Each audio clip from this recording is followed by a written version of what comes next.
What's going on, everybody? It's G-Spot here, bringing you a new segment I like to call How to Get Better at Free-For-Alls. Now, I've been streaming a lot live lately, and people have been asking me, how do you do so well in free-for-alls? What's the best weapon, best loadouts, and whatnot? And to be honest, we're getting ahead of ourselves here. There's a lot of things that you need to know before you actually play the game. So in this first episode, episode 1, called Before You Put the Disc In, I'm going to talk about all the things before you actually start to play the game. And one of the most important things, equipment. The TV is probably one of the most important pieces of equipment that you'll have. One of the first things to talk about is the screen size. And nowadays, the majority, and I would like to say everybody, but I'm sure there's one guy that doesn't, but the majority of professional gamers out there, they'll use a small screen size. You won't see them practicing or playing at a tournament on 50, 60, 70 inches on a TV. It's just it just doesn't happen. Most of the time these guys will be using 20 to 24, maybe a little bit lower, but there is a max. I don't think anyone goes into the 30s and whatnot. Like 24 is ideal, and the reason for that is, like, when you're gaming and you want to take it seriously, you want to get better, you want to be able to focus on what's in front of your eyes. You don't want to have to be able to move and shift your head around to see everything that's on the screen. You're a good maybe arm's length, arm and a half length away from your TV, and you see everything just by looking at the screen, and your everything that's within your peripheral vision as well. And that way, I mean, if you're using a big screen, then you got to move your head around just to see certain things, and that's not going to help you out at all. So anything between 19, 24 is ideal for you guys to start getting serious and improving your game. Another aspect about TVs is the response time, and the biggest deal is that you want the lowest response time for a TV. And that was years ago. I'm sure nowadays TVs, LCDs or whatever, their response times, they should be anywhere around 2 milliseconds to even 0 milliseconds response time. Ideally, you want 0. Those are the best type of TVs to use. And everything that you do action-wise should happen instantly on your TV. And if it's not happening instantly, then that means your TV has a high millisecond rate, or sorry, a high response time. And it's definitely something to look into to change up, because that'll only hinder your progress. It won't allow you to get better. And it's one of the first things that you should look at when you get a TV. Look at the response time. Make sure that it's very low, because if it's too high, send it back and get something much lower. Another really important aspect are headphones. When it comes to improving your game or even competitive gaming, headphones are an absolute necessity. What they allow you as a player is to just hear cues, sound cues that the game developers have put into the game on purpose to allow you to react to certain noises and whatnot. And Call of Duty, one of the biggest sound, it has so many sound cues that to be able to distinguish between what's what and where it's coming from gives you such a huge advantage.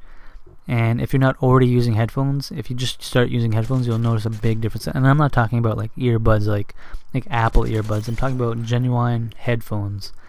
And you'd be surprised. I mean, you hear footsteps, you hear shots fired, silencer, and not just about hearing it, but you can actually hear the location, like where it's coming from, like behind you, in front of you, to the left or the right.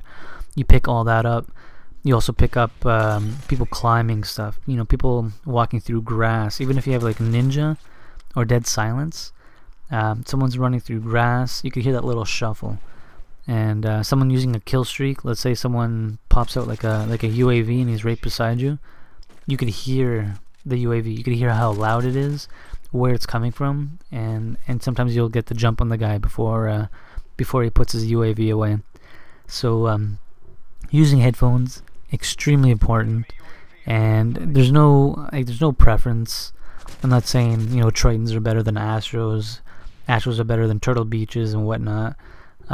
Headphones are headphones, especially nowadays. as far as headphones go, they pretty much all do the same thing. The only advantage, like I use Astro A40s, but I would probably prefer using Sennheiser PC360s, and the reason for that mainly is because well, Sennheiser's been around the sound headphone game for God knows how long. It's almost like they pioneered the whole thing and they've perfected it. So that, as far as the sound quality goes, I don't think they can be beat, but they are behind as far as gaming goes. But they're not that far behind. I mean, all they got to do is get their their engineering guys to set up a gaming headset, and boom, they've got it. And they've made a fantastic one with the PC360s. I don't have them. I did get a chance to test them out. I used to have the PC350s and I thought they were amazing, and then the 360s, they've only improved on what was already great. So I think when I get an opportunity, I'll definitely get a pair of those. But if you're looking to improve on your game, then headphones are an absolute necessity to not only have, but to also understand how they work, because you'll be hearing a whole bunch of new sounds when you start using them, and then it's just a matter of distinguishing between what's what. You could hear like people picking up scavenger packets, reloading their gun, picking up ammo. All that comes through, and it's stuff that you have to be able to pick up, find out where it's coming from, and then you'll have the jump on your opponents because of that. So headphones, big must. The next bit of equipment that I want to talk about is the controller. Obviously, you'll be using a controller, and choosing the best one is extremely important. I'm not talking about brand names here, but one of the main things that I want to talk about is the difference between the wireless and a wired controller. A lot of you guys will agree with me here, especially a lot of the competitive gamers.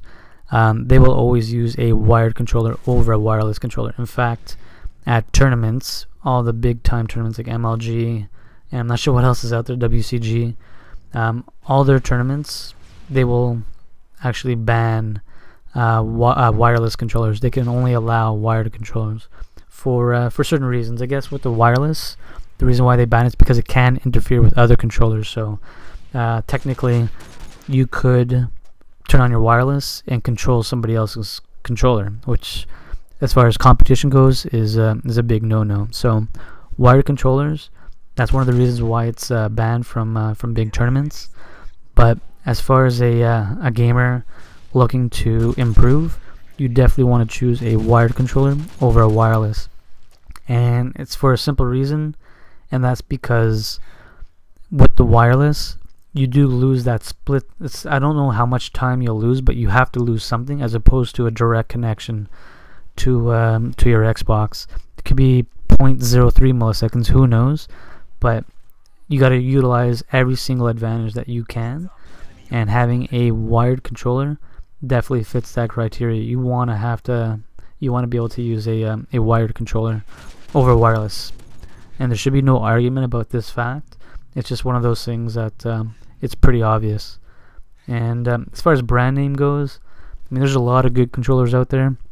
People are starting to customize the controller so that they are more competitive friendly. So MLG came out with their own controller through Mad Catz, and there's a lot of customizations that you can do with it. You can weigh it, make it heavier and whatnot. And I like my controllers medium range. Actually, what I used to do with the old school Xbox controllers is that I would actually take out the rumblers, I guess that's what you call it, to give it a nice loose feel, and it felt much better for me. And a lot of people did that as well. Or sometimes I would keep the memory stick inside my controller, just because I was used to that weight. I enjoyed that weight, minus the rumbling pack. It just gave it a perfect feel for myself, and every person's different, which is why I think MLG came out with the option to, change the weight accordingly, so that you as a gamer feels comfortable when you're playing. I don't have the MLG controller. I use the Razer Hansa controller, which I seem to enjoy. I like the fact that you're able to change the sensitivity of the thumbsticks. You can make them really loose. You can make them really tight. I think that's an awesome feature.